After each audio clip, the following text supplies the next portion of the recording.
कश्मीर में जमीन खरीदने की बात हो रही है। यहां देश में सबसे ज्यादा महंगी बिजली लोगों को खरीदनी पड़ रही है। 22 बार पेपर लीक हुआ है कि नहीं हुआ है? पेपर लीक हो रहा है रोज यहां पे। जब भ्रष्टाचार होगा, पुल टूटेगा, तो गुजरात के लोगों को जान गंवानी पड़ेगी, रूस के लोगों की जान नहीं जाएगी। आपकी जो समस्या है, उन समस्याओं से निजात पाना, उन समस्याओं से छुटकारा दिलाना, यह सरकार की जिम्मेवारी है। हम सरकार को टैक्स देते हैं, नमक खरीदते हैं उसमें भी टैक्स देते हैं, चप्पल खरीदते हैं उसमें भी टैक्स देते हैं। सर से लेकर पांव तक अपनी जिंदगी में हम जो भी इस्तेमाल करते हो, हर चीज के ऊपर सरकार को टैक्स देते हैं। और हमारे टैक्स के बदले में सरकार की यह जिम्मेवारी है कि हमारे लिए चलने के लिए सड़क बनाए। यहां सड़क बनती नहीं है, टोल पहले वसूलना शुरू कर देते हैं। आप सोचिए कि जब आप गाड़ी खरीदते हैं तब भी आप रोड टैक्स देते हैं, और जब उस गाड़ी को लेकर के रोड पे जाएंगे तब भी आपको टोल टैक्स देना पड़ता है। ये कौन सा कानून है भैया? इंसान होने की सजा दो दो बार लोगे क्या? आप हर चीज के ऊपर टैक्स देते हैं। तो ये सरकार की जिम्मेवारी है कि वो आपके लिए चलने के लिए सड़क बनाए। जब आप बीमार हो तो आपके लिए अस्पताल हो, आपके बच्चों की शिक्षा के लिए स्कूल हो। आपकी जिंदगी की जरूरतों को पूरा करना और आपको सुरक्षा देना, ये सरकार की जिम्मेवारी है। सरकार आजकल जिम्मेवारी नहीं उठाती है, चुनाव के वक्त लोगों को डराती है, डर की राजनीति करती है। चुनाव के वक्त लोगों को उनके पहचान के आधार पर लड़ाती है। चुनाव के वक्त जो लोगों के सवाल हैं, रोजी रोटी, कपड़ा, मकान, शिक्षा, स्वास्थ्य, सड़क, बिजली, पानी, इन चीजों को छोड़ करके दुनिया भर की बात करती है। हमको आपको इस बात पे विचार करना पड़ेगा कि वो कौन सी ऐसी ताकत है, वो कौन सी ऐसी शक्ति है जिसके चलते गृह मंत्री को कल्लोल में आकर के सभा करना पड़ता है। वो कौन सी ऐसी शक्ति है कि 5 साल में एक बार हमारे गांव में हेलीकॉप्टर दिख जाता है ऊपर से चलते हुए। वो ताकत है डॉक्टर बाबा साहब भीमराव अंबेडकर का दिया हुआ संविधान। और इस संविधान के चलते, इस संविधान ने आपको एक ताकत दी है कि हेलीकॉप्टर पर उड़ने वाला का भी वोट एक, अब पैदल चलने वाला का भी वोट, तिलक लगाने वाला का भी वोट, और टोपी पहनने वाला का भी वोट, महिला का वोट, पुरुष का वोट, फॉर्च्यूनर पे चलने वाले का, साइकिल पे चलने वाले का। ये अगर वोट का अधिकार नहीं होता ना, तो कोई भी आपके बीच नहीं आता। अगर राजा का बेटा राजा बनता रहता तो चुनाव नहीं होते। और चुनाव 5 साल में इसलिए होता है कि आप ये तय कर सकें कि सरकार 5 साल में क्या काम की है। और अगर सरकार ने काम नहीं किया है तो आप सरकार को बदल दें। रोटी को 5 मिनट क्या अम्मा तवा पे छोड़ देंगे तो क्या होगा? 27 साल से आप लोग रोटी छोड़ दिए हैं, पलट ही नहीं रहे हैं। और उसी का नतीजा है कि सत्ता का अहंकार पैदा हो गया है। वो ये भूल गए हैं कि लोकतंत्र में सरकार चुनने का अधिकार जनता को होता है। टीवी स्टूडियो में सरकार नहीं बनता है। टीवी स्टूडियो में सरकार बन रहा है। अगर टीवी स्टूडियो में ही सरकार बनना है तो फिर चुनाव क्यों होना है? क्यों चुनाव होता है? आप देखिए, बार बार आपके मोबाइल में एक मैसेज आ रहा है कि भाजपा जीत रही है। बार बार टीवी में यह दिखाया जा रहा है कि भाजपा जीत रही है। जब जीत ही रही है तब चुनाव क्यों हो रहा है? जानते हैं ये क्यों होता है? ये इसलिए होता है कि जब आप सुबह उठते हैं, मोबाइल खोलते हैं और उस पर एक प्रचार आए, ठंडा मतलब कोका कोला, फिर आप तैयार होते हैं, काम करने के लिए घर से बाहर निकलते हैं तो बड़ा सा बोर्ड लगा हुआ है, तेंदुलकर जी कह रहे हैं ठंडा मतलब कोका कोला। दोपहर होगी, आपको प्यास लगेगी ना, तो अपने आप आपके दिमाग में म्यूजिक बजेगा, ठंडा मतलब, और आप दुकान पे जाकर के क्या करेंगे? ए भैया एक कोका कोला दे दो। ये जो बार बार बार बार आपको प्रचार करके बताया जाता है ना, तो धीरे धीरे धीरे धीरे आपका दिमाग भी मान लेता है कि ठंडा मतलब अगर कोका कोला होता है तो हमारे पुरखे बेवकूफ थे कि लस्सी पीते थे। बताइए, जो बात हर बार दिखाई जाती है जरूरी नहीं कि वो बात सच हो जाए। दिखाया तो टीवी में ये भी जाता है कि फेयर एंड लवली लगाने से मुंह गोरा हो जाता है। कितने लोगों का हुआ है? एक आदमी हमको बता दीजिए जिसका फेयर एंड लवली लगाने से मुंह गोरा हो गया हो। अगर ऐसा है तो मेरे पास एक भैंस है, मैं उसको फेयर एंड लवली लगा देता हूं, देखते हैं वो गोरा हो जाता है। ये प्रचार है। मैं प्रचार की बात नहीं कर रहा हूं, और न मैं आपके बीच में प्रचार करने के लिए आया हूं। मैं आपके बीच में आपके वोट का जो अधिकार है ना, मैं प्रचार के नहीं आपके अधिकार की बात करने के लिए आया हूं। और ये अधिकार अगर हमारे पास नहीं होता ना, तो रास्ते में हमको मिले थे जय शाह के पप्पा, जा रहे थे सायरन बजाते हुए, वहीं वहीं करते हुए, तो वो मुझे जेल में डाल देते। पता है उनके आंख में आंख डाल करके सवाल क्यों पूछते हैं? क्योंकि ये संविधान जितना इस देश के गृह मंत्री को अधिकार देता है, उतना ही अधिकार इस देश के किसान के बेटे को देता है कि सत्ता से आंख में आंख डाल करके सवाल पूछे कि बताओ, 27 साल से सरकार चला रहे हो, अब भी लोगों को डरा रहे हो। 2022 में चुनाव हो रहा है, 2002 का गाना क्यों बजा रहे हो? क्यों 2002 का गाना बजा रहे हो? इसलिए बजा रहे हो ना, 2022 में 2002 का गाना इसलिए बजाया जा रहा है ताकि कोरोना की बात भूल जाए। ये गाना इसलिए बज रहा है ताकि कोरोना की बात नहीं हो, ताकि लोग ये सवाल नहीं पूछें कि कोरोना में गुजरात के अंदर 4 लाख लोगों को अपनी जान गंवानी पड़ी, कौन है इसके लिए जिम्मेवार? आपको हम टैक्स दे रहे हैं ना, हर चीज पे टैक्स दे रहे हैं।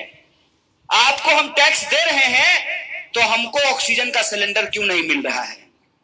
अहमदाबाद के सिविल अस्पताल में जब लोग तड़प रहे थे तो उनको ऑक्सीजन का सिलेंडर क्यों नहीं मिल रहा था? रोगियों के लिए एम्बुलेंस क्यों नहीं मिल रहा था? और जिनकी दर्दनाक मौतें हुई उनको कब्रिस्तान और शमशान में जगह क्यों नहीं मिल रहा था? कौन लेगा इसकी जिम्मेवारी? कोई तो होगा इसके लिए जिम्मेवार, और उसकी जिम्मेवारी नहीं तय की जा सके, इसीलिए क्या किया गया है?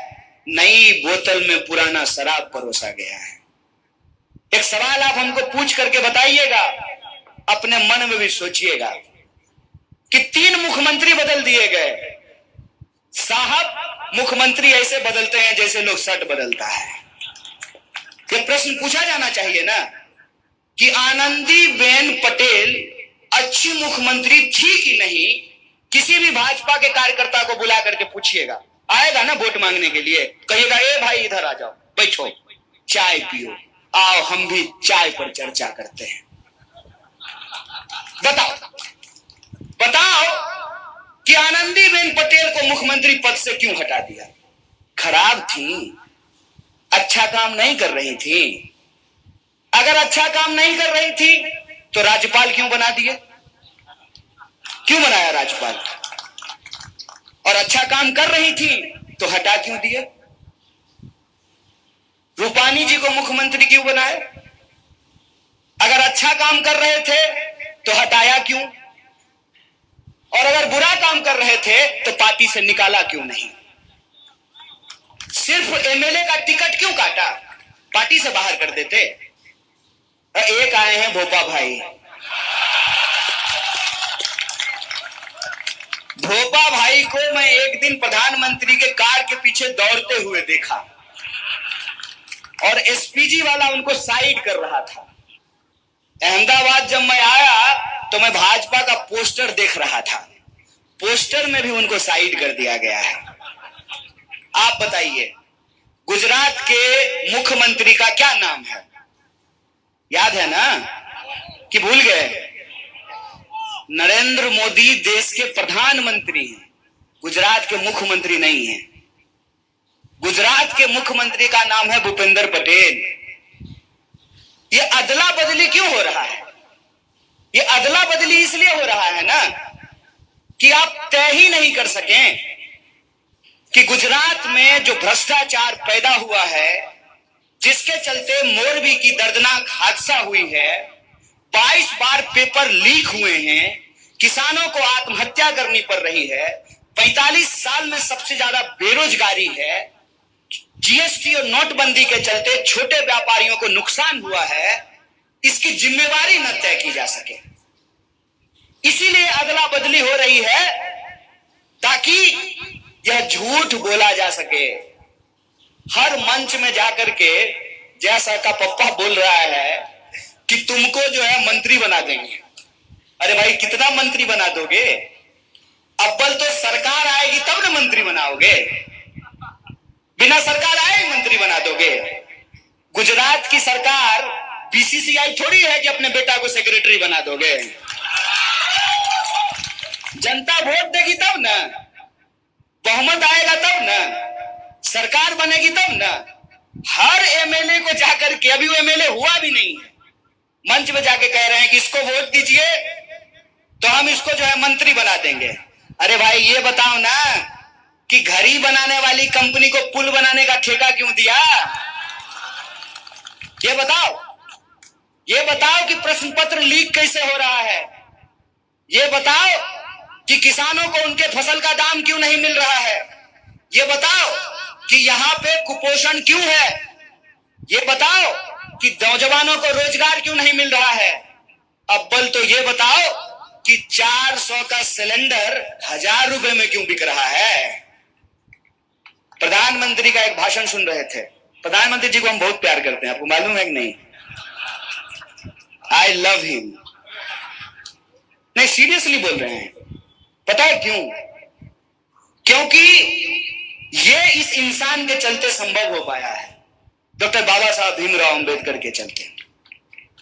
अगर इस देश में ऐसा संविधान नहीं होता ना, अगर पंडित जवाहरलाल नेहरू नहीं होते, अगर महात्मा गांधी नहीं होते, अगर सरदार पटेल नहीं होते, तो नरेंद्र मोदी भी चाय बेचने वाले इस देश के प्रधानमंत्री नहीं होते। तो एक बार वो भाषण दे रहे थे, उन्होंने कहा कि मैं 2-3 किलो गाली खाता हूं। महाराज साहेब, आप तो गाली खा लेते हैं, आप बताइए कि हम थाली कैसे खाएं? हमारे थाली में कैसे 200 रुपए नींबू खरीद करके हम खाएं? कैसे 250 रुपए किलो दाल खरीद के खाएं? कैसे 250 रुपए किलो तेल खरीद के खाएं? इस सवाल का जवाब हमको दे दीजिए।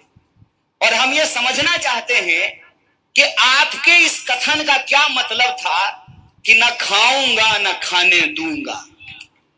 आप तो गाली खा रहे हैं, हमको थाली नहीं खाने दे रहे हैं। यही जब चर्चा हो रही थी तो भाजपा का मेरा एक दोस्त बोला, देखो छोटी छोटी बातें मत करो, छोटा बात मत बोलो। महंगाई बहुत छोटी बात है उनके लिए, बड़ी बड़ी बातें करो। बड़ी बातें मतलब रूस की बात, यूक्रेन की बात, बड़ी बातें करो। हम बोले बड़ी बातें कर तो लेंगे, लेकिन उससे हमारे जीवन पे असर क्या पड़ेगा ये बताओ। उन्होंने कहा कि कुछ मत कहो, प्रधानमंत्री जी यूक्रेन का युद्ध बंद कराने में बिजी हैं। हम बोले प्रधानमंत्री जी यूक्रेन का युद्ध बंद करा रहे हैं, 1000 रुपए सिलेंडर के चलते हमारा चूल्हा बंद हो रहा है। आप तय कर लीजिए। मैंने आपको पहले ही कह दिया, मेरी ये हैसियत नहीं है कि मैं आपको समझाऊं। अरे हमारी हालत तो खुद ही खराब है, बिहार यूपी से आकर के यहाँ अहमदाबाद में रोजगार लेते हैं, तो हम आपको क्या कहेंगे? लेकिन आप सोचिए, आपके ही नाम पर, गुजरात के नाम पर, जहां पर महान मोहनदास करमचंद गांधी पैदा हुए, सरदार वल्लभ भाई पटेल पैदा हुए, एक से एक संत और महात्मा पैदा हुए, उस महान भूमि के नाम पर जो धोखा हुआ है ना साहब, उस धोखा का जवाब अगर कोई दे सकता है तो गुजरात की जनता दे सकती है। और ये जिम्मेवारी आपके कंधे पे है कि आपको तय करना पड़ेगा कि जब चुनाव हो रहा है और लोकतंत्र में चुनाव हो रहा है, जनता को अगर चुनाव करना है तो ये चुनाव किस मुद्दे पर होगा। अगर इस देश के गृह मंत्री को अपने बेटा के भविष्य के बारे में सोचने का अधिकार है, तो जूता सिलने वाले को भी अपने बच्चे के बारे में सोचने का अधिकार है। अगर मंत्री बनने से किसी का बेटा टैलेंटेड हो सकता है, बीसीसीआई का सेक्रेटरी हो सकता है बिना क्रिकेट खेले ही, तो इस देश के आम लोगों को भी अधिकार है कि उसके बच्चे को शिक्षा मिले और शिक्षा लेने के बाद उसकी योग्यता के आधार पर उसको काम मिले ताकि वो आत्मसम्मान से अपनी जिंदगी को जी सके। सारे मुद्दे गायब कर दिए गए हैं। महंगाई की कोई बात नहीं हो रही है, बेकारी की कोई बात नहीं हो रही है, किसानों के आत्महत्या की कोई बात नहीं हो रही है, महिला सुरक्षा की बात नहीं हो रही है। कहां से होगी महिला सुरक्षा की बात? देश में 16 मिनट में एक महिला के साथ बलात्कार होता है और देश के गृह मंत्री लॉ एंड ऑर्डर की बात कर रहे हैं। कहां से होगी महिला सुरक्षा की बात जब सरकार में बैठे हुए लोग बलात्कारियों को संस्कारी बताएंगे? तो आप बताइए कि महिला सुरक्षा की बात कैसे होगी? इसीलिए यह जिम्मेवारी आपके कंधे पे है। आपको यह तय करना है कि गुजरात के चुनाव से क्या संदेशा जाना चाहिए। जब मैं आ रहा था तो एक पत्रकार ने पूछा कि आपके हिसाब से गुजरात में क्या होगा। हमने कहा कि गुजरात में सिर्फ 2 चीज हो सकती है। एक तो जो चल रहा है ना वही चलेगा, जो हो रहा है वही होगा। दूसरा, गुजरात में परिवर्तन होगा। और गुजरात में परिवर्तन अगर कोई कर सकता है, और यह बात मैं नहीं कह रहा हूं, यह बात भाजपा को पता है कि गुजरात में परिवर्तन अगर कोई पार्टी कर सकती है तो उस पार्टी का नाम भारतीय राष्ट्रीय कांग्रेस है। और 2017 के चुनाव में आप लोगों ने देखा है कि कैसे 200-400 के चलते सरकार बनते बनते रह गई। इसीलिए परिवर्तन करना है, उसका निर्णय आपको लेना है। 27 साल में जो हो रहा है वही होता रहे, उसका निर्णय भी आपको लेना है। अगर परिवर्तन करना है तो एक बात हमको समझनी पड़ेगी कि समाज में 2 तरह के मत हैं। 2 तरह के मत हैं। एक मत है जिसको अगर आप इतिहास के दृष्टिकोण से देखना चाहते हैं तो वो मत सरदार वल्लभ भाई पटेल का गुजरात मॉडल चाहता है। दूसरा मत है जो जय शाह के पप्पा का गुजरात मॉडल चाहता है। 2 मत हैं। पहले मत के हिसाब से मोरबी में जो घटना हुई उसमें सरकार की कोई जवाबदेही नहीं है। जय शाह का पप्पा मॉडल वाला कि चोर को भगा दिए और चौकीदार को जेल में डाल दिए, यही हुआ ना। दूसरा जो मत है उसके हिसाब से भ्रष्टाचार हुआ और इसमें सरकार की लापरवाही है। जो सरकार की कोई जवाबदेही नहीं मानते हैं वो एक तरफ है, उनका आप कुछ नहीं कर सकते हैं। आप कितना भी बीन बजा लीजिए उनके ऊपर कोई असर नहीं होने वाला है, क्योंकि जो सो रहा है उसको जगा दीजिएगा हिला डुला के, और जो सोने का नाटक कर रहा है, क्या रे बुद्रू, स्कूल जब जाने का मन नहीं होता है तो जबरदस्ती सोने का नाटक करते हो ना। जो सो रहा है उसको आप जगा देंगे, जो सोने का नाटक कर रहा है उसको आप नहीं जगा सकते हैं। तो जो जागे हुए लोग हैं ना, जो दूसरे मत के हैं, जो ये मानते हैं कि भ्रष्टाचार हो रहा है, जो ये मानते हैं कि प्रश्न पत्र का लीक होना लॉ एंड ऑर्डर का फेलियर है, जो मानते हैं कि 400 का सिलेंडर 1000 में बिकना ये महंगाई है, जो मानते हैं कि सबसे ज्यादा बेकारी का होना समाज की सबसे बड़ी समस्या है, वो दूसरे मत के लोग हैं। और ये जो दूसरे मत के लोग हैं ना, ये अगर एकजुट रहें तो गुजरात में परिवर्तन होने से कोई नहीं रोक सकता। इस बात को याद रखिएगा। वो चाहे जितना भी इधर उधर की बात कर लें, जबरदस्ती भावना को भड़काने की कोशिश कर रहे हैं, जबरदस्ती। अभी हमारे राष्ट्रीय अध्यक्ष ने एक उदाहरण दिया, उस उदाहरण के हिसाब से उन्होंने समझाने की कोशिश की कि भाई अलग अलग चुनाव होता है, वार्ड का चुनाव अलग होता है, पंचायत का चुनाव अलग होता है, विधानसभा का चुनाव अलग होता है, लोकसभा का चुनाव अलग होता है। ये विधानसभा का चुनाव है। विधानसभा के चुनाव में हो ये रहा है कि मोदी जी हो गए हैं ग्लोबल लीडर, देश में रहते ही नहीं है, अमेरिका, लंदन इधर उधर घूमते रहते हैं। तो उनका ध्यान अब अहमदाबाद, सूरत, गुजरात के राजकोट पे नहीं है।